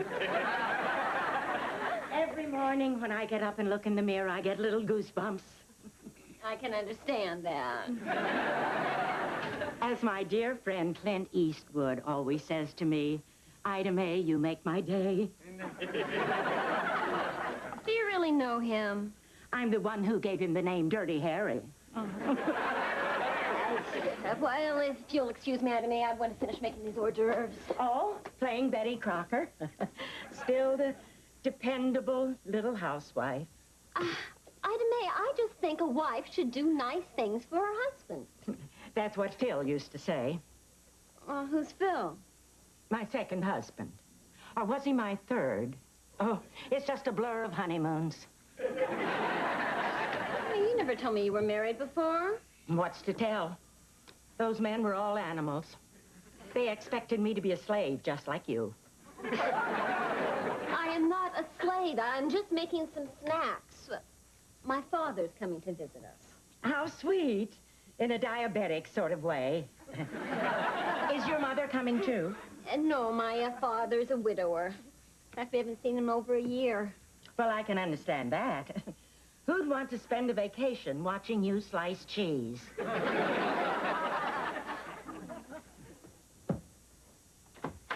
Here we are, Dad. Welcome to my home sweet mortgage. Say, there's my darling little granddaughter. Hi, honey. Hi, honey. Come on over here, Vicky, and give your grandpa a great big hug. A great big hug. Yeah. Oh.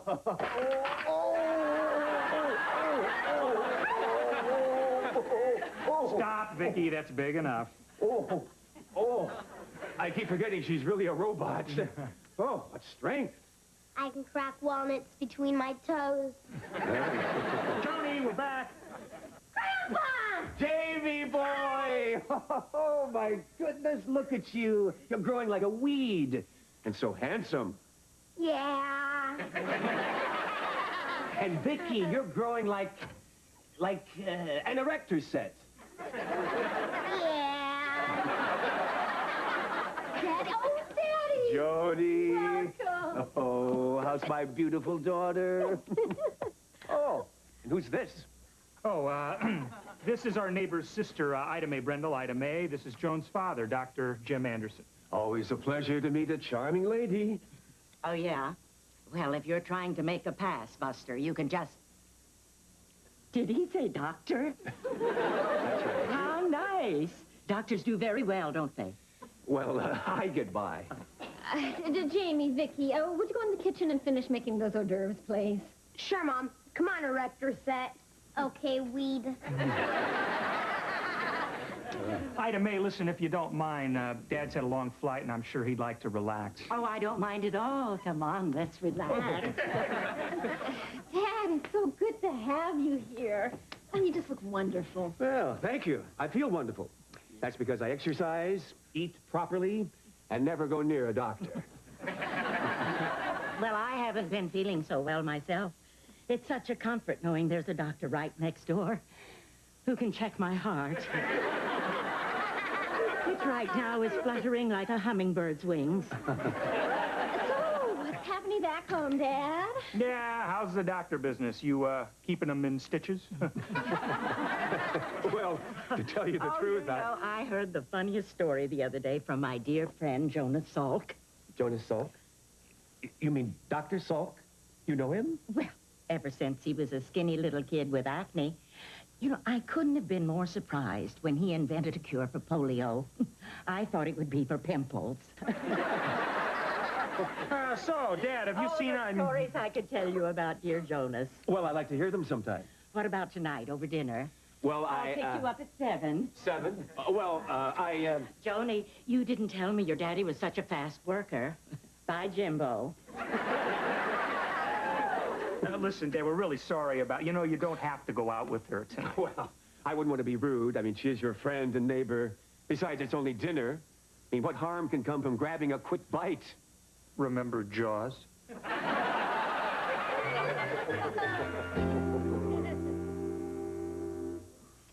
Poor Dad. He must be having a miserable time with Ida May.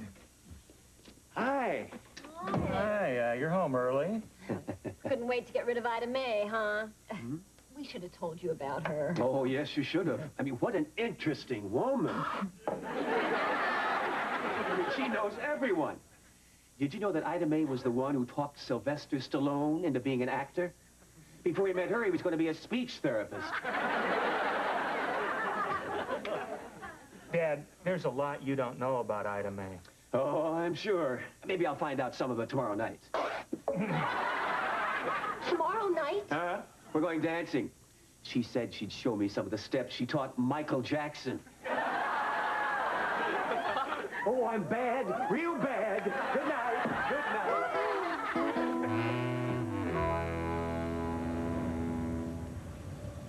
There's Debbie Barnhill. Man, she is so... I can't find the word. Try developed. I'd sure like to ask her out, but she only dates 9th grade hunks. And you're an 8th grade flunk. Oh, yeah. Catch this action. Hi, Debbie. Like, hi! Remember me? Jamie Lawson, I sit next to you in math. Like, wow! Like, far out! Like, who cares? I understand completely. You don't want it to look too obvious that you liked me. Oh, gag me with a spoon.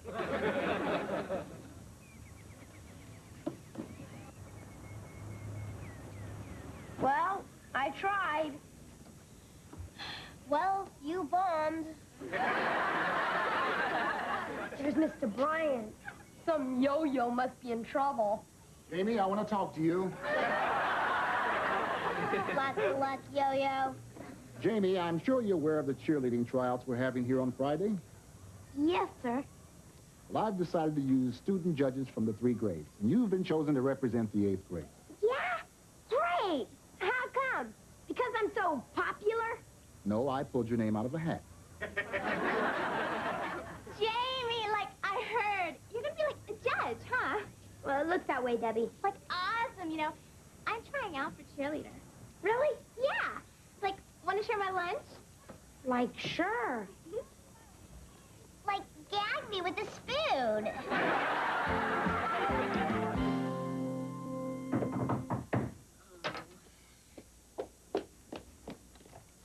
Hi. Oh, hi. Is my Jimbo here?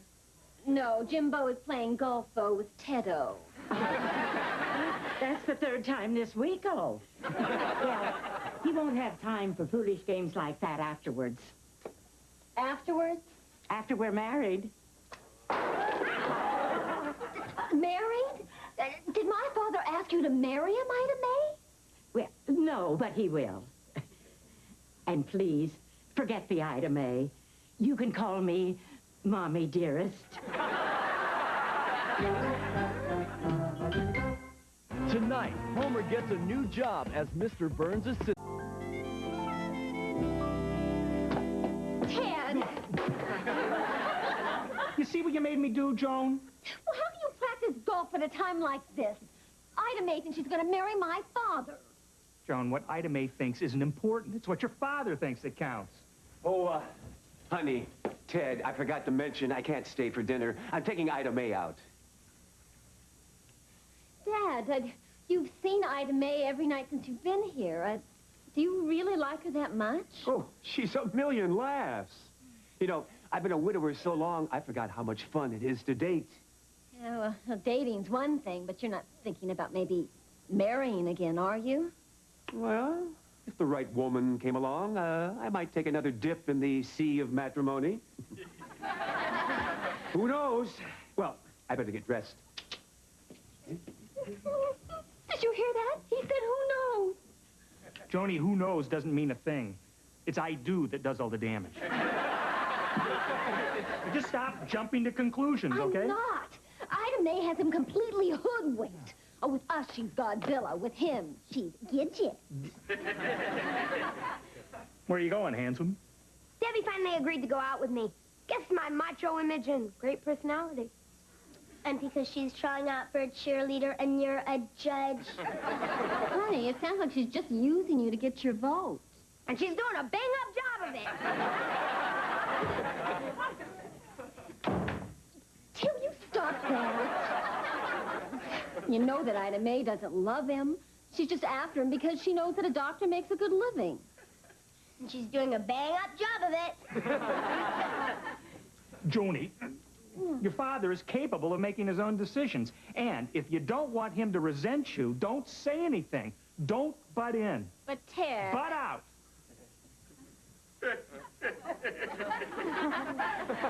Well, I don't care what your father says. I'm not going to let that vampire sink her teeth into my father. Dad said to butt out. Well, what your father doesn't know won't hurt him. And with your help, Vicky, I just might be able to convince Ida May that my dad isn't the great catch that she thinks he is. Okay? Like, wow, like far out, like who cares?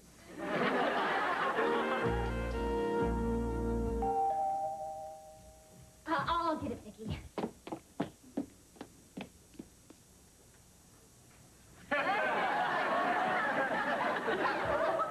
It's a vampire. And you know what to do. I know what to do. Hi. Hi. Hello, Vicky. Hello, vampire. Oh, won't you please sit down, Ida May? My dad will be right out. Oh, thank you. Listen, I hope you don't go too crazy giving me expensive presents. Expensive presents? Next Mother's Day. Oh, I won't, Mommy dearest. You know, it's going to seem strange having a daughter-in-law older than I. Oh, hi there, Ida May. Jim will be right out. So where are you two crazy kids going tonight, huh? Mud wrestling? He told you.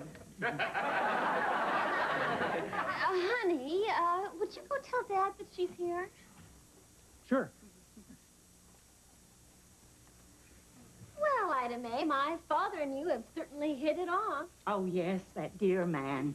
He's so sweet, so generous, so handsome. So broke. Broke? Vicky, you're not supposed to talk about that. My Jimbo's broke. Oh, that's a joke, right?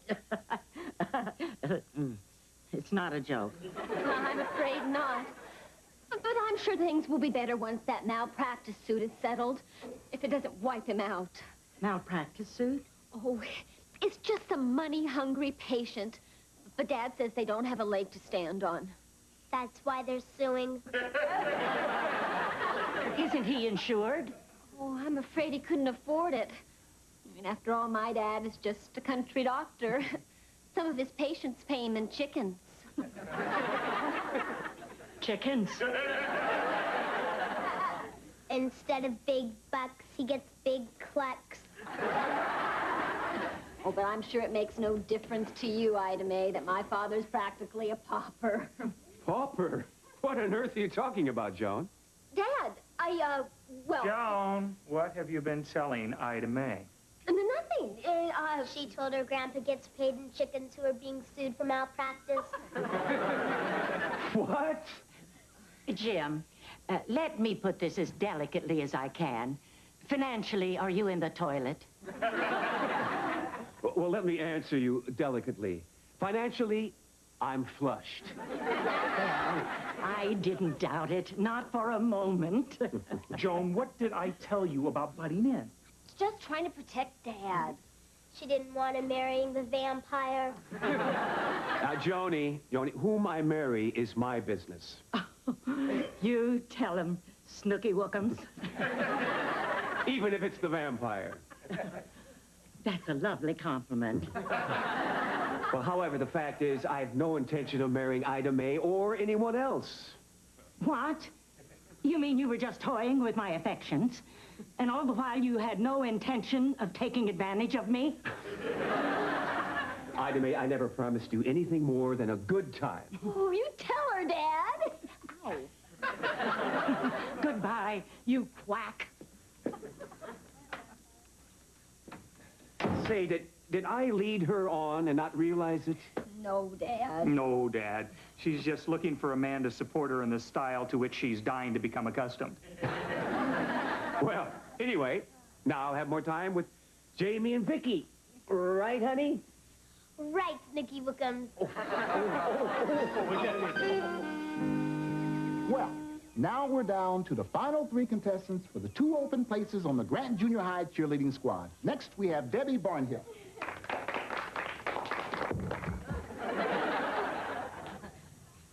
Like give me a G. Like give me an R. Like give me an A. Like give me an N. Like give me a T. Like, what did I spell? Like grand. Like great. Like, yeah. Oh. Debbie, are you okay? Yes. Thank you, Debbie. And our next contestant is Harriet Brindle. Harriet? Leap in the air and spin yourself around. Wave all your arms and roll on the ground. Kick up your feet and never say die, because we are the team from Grant Junior High. Yay, Grant! Thank you, Harriet. That was very, very good. And our final competitor is Vicki Lawson.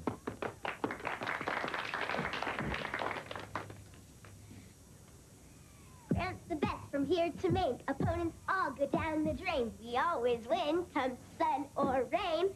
So climb aboard the victory train.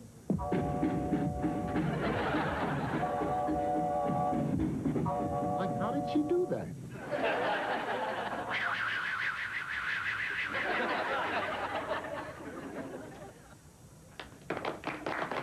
Vicki! That was something else. And now for the big moment. Which 2 of these ladies will be members of the junior high cheerleading squad? Judges, what have you decided? What's going on here? You're supposed to vote for 2 girls. And all 3 of you voted for Debbie Barnhill. Now, how come? Easy. She was the best. You mean the best? She can't cheer, she can't jump, what? She can't even land. I want the truth. Why did you vote for her? Well, Debbie let me take her out for pizza. What? She let me take her out for pizza. Me too. That double-crosser. I thought I was the only one she was using. I think we'd like to vote again, Mr. Bryant. Mm-hmm, good thinking.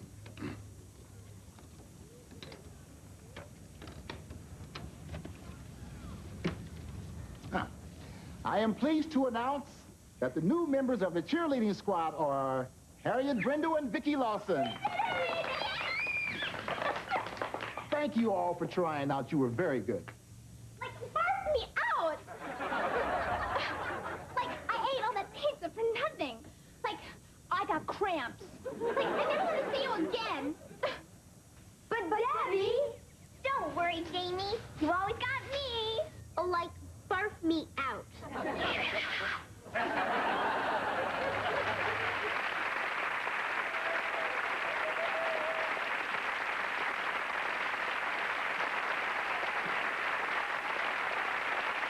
Tonight, America's favorite children's book series returns to